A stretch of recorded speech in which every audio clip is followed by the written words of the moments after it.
जय गुरु। परम दयाल श्री ठाकुर जी से सभी के लिए मंगल प्रार्थना करता हूँ। श्री ठाकुर जी वाणी में कहे हैं, बिना किए पाना चाहे दुख तो उसके पीछे धाए। बिना किए पाने की चाह मनुष्य में योग्यता का सृजन नहीं करता और ऐसे अकस्मात पाना कर्तव्य विमूढ़ कर दुख को आमंत्रित करता है। कारण उस पाने में करके पाने की अभिज्ञता नहीं होती। करके पाने से ज्ञान का उद्भव होता है कि कैसे करके किस तरह लक्ष्य की प्राप्ति हुई है। इसलिए श्री ठाकुर जी सत्यानुसंधान ग्रंथ में ठाकुरत्व जगाने की बात लिखते हैं, अर्थात योग्यता एबिलिटी स्वयं में लाने की बात कहते हैं। श्री ठाकुर अनुकूल चंद्र जी वाणी में कहते हैं, कार्य साधन के समय उससे जो विपदा आएगी उसके लिए तुम राजी रहो, विरक्त या अधीर ना होना, सफलता तुम्हारी दासी होगी। ठाकुर जी कहते हैं, चेष्टा करो, दुख ना करो, कातर मत हो जाओ, सफलता आएगी ही। कार्य कुशल का चिन्ह दुख का प्रलाप नहीं, उत्तेजित मस्तिष्क और वृथा आडंबर युक्त चिंता दोनों ही असिद्धि के लक्षण हैं। आगे कहते हैं, विपदा को धोखा देकर और परास्त कर सफलता लक्ष्मी लाभ करो। विपदा जिससे तुम्हें सफलता से वंचित ना करे। जैसा करने से जिसकी प्राप्ति होती है वैसा नहीं करते हो तो उसके लिए तुम दुखित ना रहो। करने से पहले दुख करना अप्राप्ति को ही बुलाता है। पाने के लिए जो भी हो सुनना होगा कि वह कैसे करके पाया जाता है और ठीक ठीक उसे करना होगा। बिना किए पाने के लिए उद्ग्रीव होने से बढ़कर बेवकूफ़ी और क्या है। निश्चय जानो, करना ही है पाने की जननी। करनी जब चाह का अनुसरण करती है तभी हितार्थता सम्मुख उपस्थित होती है। आज जो कथा का परिवेशन किया जा रहा है उसमें नीति अनीति का परिमापन, इष्ट आदर्श सद्गुरु के आदेश निर्देश जब शिष्य जीवन में निर्वाह कर चलता है तब उसके लिए गुरु का वाक्य ब्रह्म में वाक्य हो जाता है। तब कोई भी लोभ लालच उसे गुरु आशीर्वाद से डिगा नहीं पाता, कोई प्रलोभन उसे लुभा नहीं सकता। किसी भी विपरीत अवस्था में पड़कर मन विचलित नहीं होता।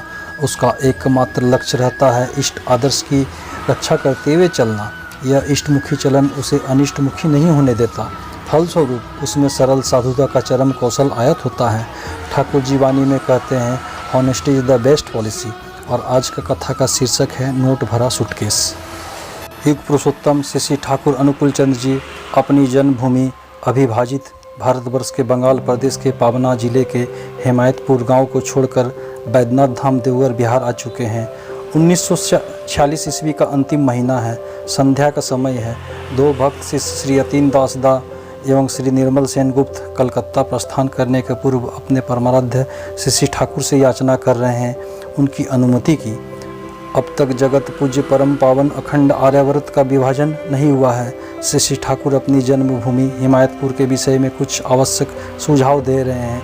अपने इन दोनों भक्त शिष्यों को देश के भविष्य के अमंगल का ख्याल कर प्रभु को चैन नहीं, शांति नहीं, युग युगांत के भूत वर्तमान भविष्य के गहन तमसावृत अभेद्य रहस्य को भी अनायास सहज सरल भाव से बेनकाब करने वाली अपनी दिव्य दृष्टि से देश के शोचनीय भविष्य को देखते हुए इन्होंने जो सुझाव दिए हैं, जो परामर्श दिए हैं, अतीत के लिखित अकाट्य परिणाम इनके साक्षी है। देश के कुछ कर्णधारों ने अगर उन पर अमल किया होता तो हिंदू मुसलमान दोनों के लिए यह भयावह दुर्भाग्यपूर्ण भारत विभाजन ना हुआ होता। पावना कलकत्ता या अन्य स्थानों में भी सत्संग के कार्य के विषय में श्री ठाकुर से कुछ महत्वपूर्ण निर्देश लेकर एवं जाने की अनुमति पाकर उन्हें भूमिष्ठ हो प्रणाम कर ये दोनों भक्त 2-4 कदम ही अग्रसर हुए होंगे कि श्री ठाकुर इन्हें पीछे से पुकारते हैं। ये दोनों पीछे लौटकर शीघ्र ही श्री ठाकुर के समक्ष उत्कंठापूर्वक खड़े हो जाते हैं। श्री ठाकुर इन दोनों को इशारे से और भी समीप बुलाकर कहते हैं, सावधाने जाबेन, टाका पैसा कोनो माल बा जिनिस पत्र रास्ताय कोथाओ पेले लोभ से सेटा नेबेन ना, बुझलेन। सावधानी से जाएंगे, रुपये पैसे कोई माल या सामान रास्ते में कहीं मिले तो लोभ बस उसे लेंगे नहीं, समझे। विदित हो कि अपने हम उम्र थोड़े कम अधिक उम्र वाले भक्त शिष्यों को श्री ठाकुर आप कहकर ही संबोधित करते हैं। दोनों भक्तों ने अवनत मस्तक इस आज्ञा को स्वीकार किया और प्रस्थान कर गए। रात के किसी ट्रेन से ये दोनों ही जसीडी स्टेशन से कलकत्ता की ओर खाना हो जाते हैं। ट्रेन में सवार होने के पूर्व ये दोनों यतीनदा एवं निर्मलदा बहुत देर तक श्री ठाकुर के निर्देश एवं सावधान कर देने वाली बात को लेकर परस्पर चर्चा करते रहे हैं। इसका सारांश निकलता है, अंधे के हाथ में बटेर लगना। अर्थात कहाँ तो ये लोग दिन रात अर्थाभाव से तंग रात को खाते हैं तो दिन की चिंता और दिन को मिले तो रात की चिंता, और कहाँ इन्हें पड़ी हुई दौलत मिल जाएगी। दोनों ही इस बात पर हंसते मजाक करते स्टेशन पर बैठे ट्रेन की प्रतीक्षा कर रहे हैं। इन दोनों ने परस्पर इस बात की भी चर्चा की कि श्री श्री ठाकुर की एक भी बात तो व्यर्थ नहीं होती, बल्कि अमूल्य अर्थ लिए रहती है अपने में। ये तो केवल आज या कल की बात नहीं कहते, हम लोगों का अनंत अतीत वर्तमान भविष्य सब कुछ तो इनकी दिव्य दृष्टि के सामने सुस्पष्ट झलकता रहता है। हो सकता है हमारे अंदर इस विषय में कोई दुर्बलता छिपी हो। ये दोनों ठीक ही तो सोच रहे हैं। इष्ट पुरुषोत्तम की प्रत्येक बात, प्रत्येक इंगित, हंसना, मुस्कुराना, सिर, हाथ पांव हिलाना तक इतना महत्वपूर्ण होता है कि ऋषि, महर्षि, मुनि या महत जन भी जिन्हें सुन, सोच या देखकर विस्मित हो जाते हैं, अवाक हो जाते हैं। वेद वेदांतो पाया न उन तो, खूजे मोरे अंधकारे, के तो मार जानते पारे, वेद वेदांतो ना पाए उन तो, खोजता मरे तम में हाय, भला कौन तुमको समझ पाए। श्री यतीन दसदा एवं श्री निर्मल सेन गुप्त भी यदि श्री ठाकुर की अद्भुत तात्पर्यपूर्ण इंगित, आदेश या निर्देश को ठीक ठीक समझ नहीं सके तो इसमें आश्चर्य क्या है। श्री ठाकुर के उक्त निर्देश को, अपूर्व रहस्यमय महत् तात्पर्य को ये लोग चाहे समझे या न समझे, किंतु अपने प्रिय परम जीवन स्वामी परमाराध्य की को या उस निर्देश को अत्यंत प्रलोभन की घड़ी में भी, जहाँ अच्छे अच्छे सिद्ध साधक भी विचलित हो जाते हैं, भटक जाते हैं, भ्रमित हो जाते हैं, इन दोनों ने जिस अपूर्व निष्ठा विश्वास के साथ संयम, दृढ़ता एवं कठोरता सहित पालन किया, वह अविस्मरणीय, सतुत्य, वरेण्य। ये दोनों ही ट्रेन की तृतीय श्रेणी के एक ही कमरे में चढ़ जाते हैं, बैठने की जगह भी मिल जाती है। यतीनदा बैठते हैं नीचे की और बेंच पर, और निर्मलदा सामान आदि रखने की जगह पर ऊपर चढ़कर एक और बैठ जाते हैं, जहां पहले से एक सज्जन सोए हुए हैं।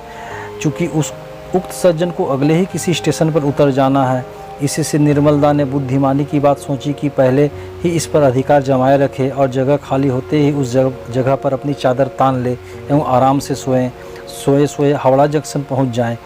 इसी उद्देश्य से अगले स्टेशन मधुपुर में ट्रेन के रुकने पर उसने उक्त सज्जन के उतरते ही निर्मलदा पूरी जगह पर अपना बिछावन फैला देने की हड़बड़ी करने लगते हैं। कमरे में बिजली की रोशनी नहीं है, बल्ब के अभाव में या अन्य किसी कारण से अंतिम छोर पर बिछावन फैलाने के ख्याल से अंधेरे में जैसे ही उन्होंने अपना हाथ बढ़ाया कि अचानक किसी वस्तु से हाथ टकरा जाती है।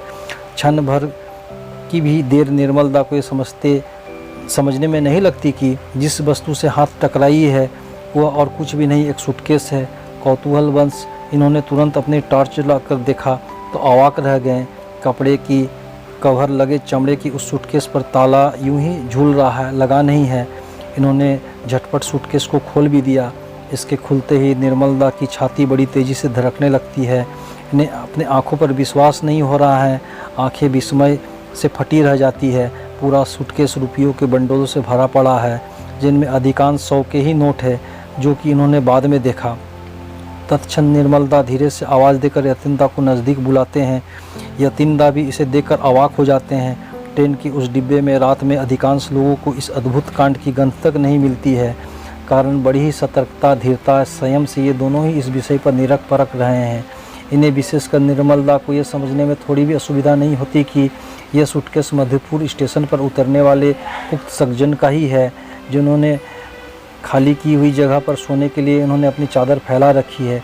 परंतु सूटकेस वाले सज्जन को अब उनका माल सुपुर्द करना संभव नहीं है, कारण ट्रेन तेज गति से स्टेशन छोड़कर अपने गंतव्य की ओर बढ़ी जा रही है और इन दोनों की कानाफूसी को परम हितैषी या सौजन बंधु की तरह अपनी धुक धुक छिक छिक तड़ित स्वर से छिपाने की चेष्टा कर रही है। अब तक इन दोनों को ही श्री ठाकुर के निर्देश वाली सचेत कर देने वाली बात भी याद आ जाती है। इससे ये और भी बेचैनी अनुभव करने लगते हैं कि इसका क्या किया जाए। श्री ठाकुर ही जाने नोटों से भरे सूटकेस के अंधेरे में इस तरह अनायास ही आकर इन लोगों का क्या हाल या आचार हुआ होगा, कैसी प्रतिक्रिया होती होगी अगर परम दयाल ने कुछ घंटे पूर्व इन्हें सावधान न कर दिया होता। भक्ति, श्रद्धा, आदर्श विहीन, लोभी, लालची व्यक्ति को रुपयों के बंडलों से भरे सूटकेस को सहज ही पाकर जहाँ खुशी से पागल होने की बात है, वहीं इन दोनों को ही भयंकर चिंता हो जाती है कि अब सूटकेस का क्या किया जाए। किंतु इनके परमाराध्य जीवन देवता श्री ठाकुर अनुकूल चंद जी जो इनके गर्दन पर सवार है, इसी से इस समय समस्या का समाधान भी इनके दिमाग में तुरंत आ जाता है, जिससे इन्हें कुछ शांति मिलती है। ये दोनों ही वर्धमान जंक्शन पर उतर जाते हैं, स्टेशन मास्टर से मुलाकात करते हैं। सारी घटना को सुनाते हुए जब सूटकेस उन्हें दिखाया जाता है तब तो स्टेशन मास्टर भी स्तब्ध रह जाते हैं। इस आश्चर्य के साथ उनकी खुशी का भी ठिकाना नहीं रहता। इससे कुछ ही देर पहले एक खोए हुए सूटकेस के विषय में मधुपुर स्टेशन से एक फ़ोन आ चुका है। फ़ोन में बताई हुई हुलिया जैसी थी इस सूटकेस की सूरत भी हुबहू वही है। स्टेशन मास्टर की खुशी का यह भी एक कारण है। जब रुपये के बंडल गिनकर स्टेशन मास्टर को सुपुर्द कर एक लिखित प्रमाण पत्र उनसे पाकर ये दोनों अपना पता देते हुए प्रस्थान कर जाते हैं। युग में इन सतयुगी मानवों को देखकर स्टेशन मास्टर को निश्चय ही अत्यंत विस्मय हुआ होगा। इन दोनों के व्यक्तित्व पर, इनके आचरण और आदर्श चरित्र पर शायद ही स्टेशन मास्टर ने यह भी सोचने विचारने का कष्ट किया होगा कि कौन है वह परम पारसमणि जिनके अमीय स्पर्श से सुदीप्त इन दो स्वर्ण व्यक्तियों के उन्हें दर्शन हुए। ऐसे हजारों और सुदीप्तमान व्यक्तित्व हैं जो पुरुषोत्तम से श्री ठाकुर अनुकूल चंद जी के दिव्य श्री चरणाबिंद स्पर्श से जजल्यमान साक्षात देव चरित्र लिए संसार में विशेषकर संपूर्ण आर्यावर्त के कोने कोने में स्वर्गीय हाव हवा सृष्टि करते हुए चल रहे हैं। असंख्य जन समुदाय को इन सर्वनाश की घड़ी में स्वस्ति स्वधा परम वैभव मंगल आनंद का अमृत बांटते फिर रहे हैं। ये दोनों ही इष्ट भ्राता अर्थात यतीनदा एवं निर्मलदा उस समय 68 मिर्ज़ापुर स्ट्रीट वर्तमान का सूर्यसेन स्ट्रीट कलकत्ता में, जहां अभी सत्संग का पंजीकृत कार्यालय है, रहते हैं। उक्त घटना के दूसरे या तीसरे ही दिन एक सज्जन 68 मिर्ज़ापुर स्ट्रीट का पता पूछते हुए इन दोनों की खोज में वहां आते हैं। अपनी अत्यंत श्रद्धा एवं कृतज्ञता प्रकट करते हुए 1000 रुपये पुरस्कार स्वरूप वे सज्जन देना चाहते हैं, किंतु उनके बार बार हट करने पर भी ये दोनों रुपया लेने से साफ इनकार कर देते हैं, यह कहते हुए हम तो आपका सूटकेस ही ले सकते थे, इस 1000 की क्या बात है। और सुनिए, हमने कोई तारीफ़ का कार्य भी नहीं किया है, मात्र अपने परमाराध्य के आदेश का पालन किया है। सूटकेस वाले सज्जन यह बात सुनकर ऐसी निर्मल निर्लोभिता एवं अविचल गुरु भक्ति या निकलुष इष्ट प्रीति देखकर बिल्कुल स्तंभित रह जाते हैं। अनुमति लेकर सत्संग देवघर से प्रस्थान करते समय से श्री ठाकुर ने रास्ते में इन्हें कहीं कोई पड़ी हुई चीज़ या सामान लेने से जो मना कर दिया था, उसे जानकर ये सज्जन अचंभित से रह जाते हैं। सूटकेस वाले सज्जन क्राउन एल्युमिनियम फैक्ट्री के डायरेक्टर हैं। हर तरह से चेष्टा करने से हार जाते हैं और यतीनदा एवं निर्मलदा कुछ भी लेने को तैयार नहीं होते हैं। इस महान त्याग एवं कृतज्ञता का बोझ से डायरेक्टर साहब इस तरह दबे जा रहे हैं कि उन्हें जैसे सांस लेने में भी कठिनाई हो रही है, स्वस्ति नहीं मिल रही है उन्हें। इस महान उदारता एवं अजय निर्लोभिता के दृष्टांत ने समुज्जल इस प्रेरणा ने उन्हें इस प्रकार झंकृत प्रेरित कर दिया है कि प्रतिदान में बिना कुछ किए ये बेचैन हुए जा रहे हैं, स्थिर शांत नहीं हो पा रहे हैं। अचानक एक बात डायरेक्टर साहब के दिमाग में आती है। वे एक नवीन सुझाव रखते हैं श्री निर्मल सेनगुप्त के सामने। डायरेक्टर साहब क्राउन एल्युमिनियम का एक परमिट देना चाहते हैं इनको, जिस परमिट को दिखाकर ये एक निश्चित कंट्रोल दर पर हर महीने एल्युमिनियम खरीदकर पुनः मुनाफा लेकर मार्केट रेट में बेच सकेंगे, जो कि इनके आय का एक अतिरिक्त स्रोत होगा। यह प्रस्ताव रखते हुए डायरेक्टर साहब बार बार इनसे कहते हैं, यह करके मैं आप पर कोई दया भाव या अनुग्रह नहीं दिखा रहा हूँ, बल्कि अपनी शांति के लिए ही अपनी ही खातिर यह कर रहा हूँ। आज उसी परमिट का यह फल है कि श्री निर्मल सेनगुप्त का किसी प्रकार जीवन निर्वाह कर लेने वाला एक साधारण परिवार, अनेक भव्य गाड़ी एवं घर बार वाला एक सुसंपन्न सुखी परिवार है। लक्ष्मी नारायण व्यथाहारी मधुसूदन जीव मंगल हितार्थ जब स्वयं धराधाम पर अवतीर्ण होते हैं तो मानवों के भाग्याकाश में अनुपम अरुणोदय होता है, किंतु केवल उन्हीं के लिए जो अपने जीवन महल का द्वार खोले रहते हैं। उन हतभागों को तो जन्म जन्म में ही रोना ही पड़ता है जो सोए रहते हैं अपना द्वार बंद किए। रोना पड़ता है उन्हें भी जो द्वार खिड़की खोलकर भी पुनः बंद कर देते हैं। हम अपने द्वार को बंद रखेंगे, दया का द्वार भी बंद रहेगा। हम अपनी हृदय द्वार खोल दे, प्रभु भी अपना दया का द्वार खोल देंगे। तुम जैसा राम का तेरा तैसा राम, दाएं जाओ तो दाएं, बाएं जाओ तो बाम। ये यथा माँ प्रबधन्ते तस्तेव भजम्यहम, मम वर्तमानो वर्तन्ते मनुष्य पार्थ सर्वस्व। हे अर्जुन, जो मुझे जिस भाव से उपासना करता है मैं भी उसी रूप में उसकी भजना करता हूँ। यही जानकर मनुष्य सभी प्रकार से मेरे पंथ का अनुसरण करता है। वंदे पुरुषोत्तम। जय गुरु।